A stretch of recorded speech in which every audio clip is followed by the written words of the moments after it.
Yesterday I was walking down the street and I paused in front of this beautiful house right near the lake. And there was an elderly lady sitting there on this gigantic porch. And I said, "Hey, I just want to let you know, I think your house is beautiful.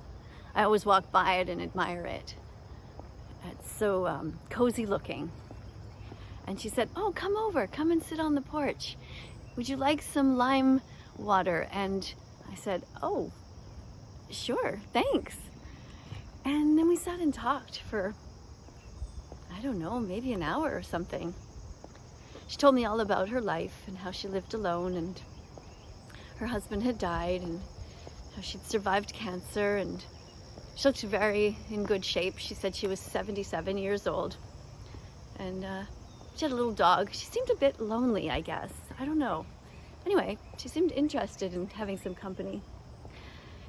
And as always happens, she asked me about what do I do? And I said, "Oh, I'm an animal rights activist." And she said, "Oh, okay. But what else do you do?" I said, "Well, I do that all the time. I do that 18 hours a day." And she said, "Oh, okay." And then she started talking about her life. And it was that moment that we all have. We animal rights activists know that moment. It's that moment where they just look at you and they're just like, "Oh God, what did I get myself into?" And you know, that's when you have to tread lightly, because, you know, sometimes online you can be really bold and really out there and just tell everybody the truth, which is that, you know, if you eat animals, you're an animal abuser. It's a fact. It just is. That's the way our system is. It's wrong. There's no right way to do the wrong thing, to kill an animal who wants to live, to rip animals away from their families, to steal their milk, to rape them in order to force them to be pregnant, to touch them in inappropriate ways, force their sperms out of them, force the sperm into another, on and on with the cycle. But in my consistent research here about how people react to animal rights activists, I sat there and really listened to a lot that she was talking about, the volunteer work that she did with seniors, you know, going in there and dancing with them. And she had a book on the table, a novel, and I asked her about that, and she told me all about how she read War and Peace and on and on. So she talked a lot about her life. And then she came back again and she said, so what else do you do though? And I said, well, like I said, I defend animals all the time because I used to eat them like everyone else, and then I stopped when I found out what happened in these industries, and I fell to my knees and cried my eyes out and realized that I had no choice but to defend them for the rest of my life. And she said, well, as long as you're not like one of those Jehovah's Witnesses who goes door to door and forces their beliefs on others. And there I was sitting on her front porch and thinking to myself, oh, yeah, maybe that's what she thinks I'm doing. But you know, she's the one who invited me to her porch. At this point, I thought to myself, she's probably regretting that she invited me, because it seemed like there was nothing to talk about, right? But of course there was. I mean, the giant elephant on the porch, which is, why are you an animal rights activist? What inspired you to do that? These questions she didn't ask me. It's interesting, right? And we know why. Guilt. It's this immediate feeling of guilt that people have anytime that they are around somebody who is vegan, somebody who defends animals. They just don't want to talk about it. But then she did actually volunteer something. She said, actually, my daughter stopped eating red meat, so that's good. And of course, we as vegans know that that means nothing. You're literally eating other animals instead, so it's complete like bullshit. And she made it sound like that her daughter was somehow good for doing this.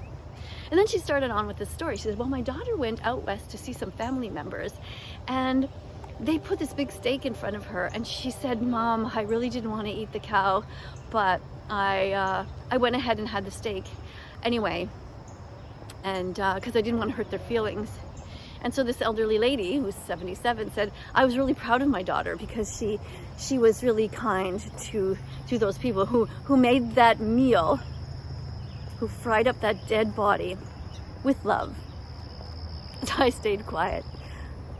But most of you who know me have probably an understanding of what my face looks like. Even when I'm quiet, I'm just like, okay. Like, what could I say? I'm not a liar, so I'm not going to say, oh, that's nice. But it was clear from my lack of saying, oh, that's great, that I actually didn't think that what she was doing is so great. But I said to her, I said, well, did your daughter ever tell you why she's doesn't eat red meat?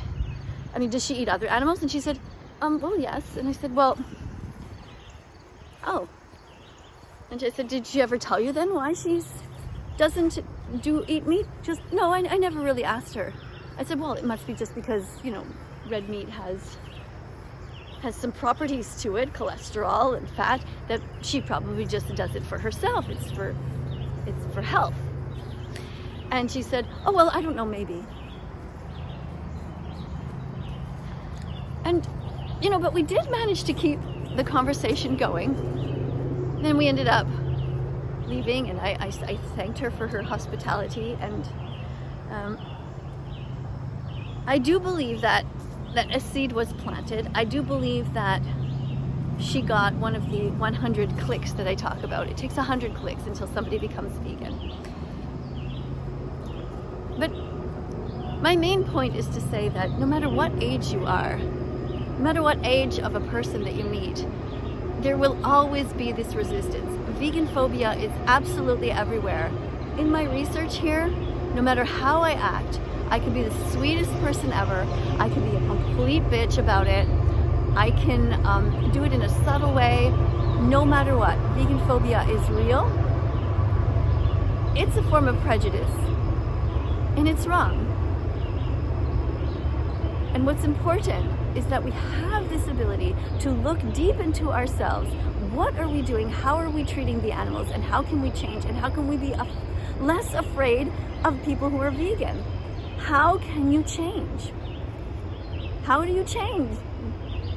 When you hate vegans and you don't want to look in the mirror and you're too afraid to even ask your own daughter, your adult daughter, why is she not eating red meat? So, this is the world we live in. I just wanted to let you know that little story. There's more to that story, actually. I could tell you a lot more about this woman. Many different little things that happened in the conversation. But that'll leave it there for now. And I want to thank you to everybody who is vegan or trying to be or not afraid. You really do have to be brave. You have to be brave to be vegan. You have to be not afraid to look at the truth. You guys can do it. I'll see you in the next video. Coming up on the screen are going to be a bunch of other videos. Go ahead and just tap on them. Be curious. Have a look around the site. And there's a notification bell somewhere. Press that too. Join me. Join me on my adventure. Join me as I do all of these experiments on people to see how they react. Thanks for watching. Bye.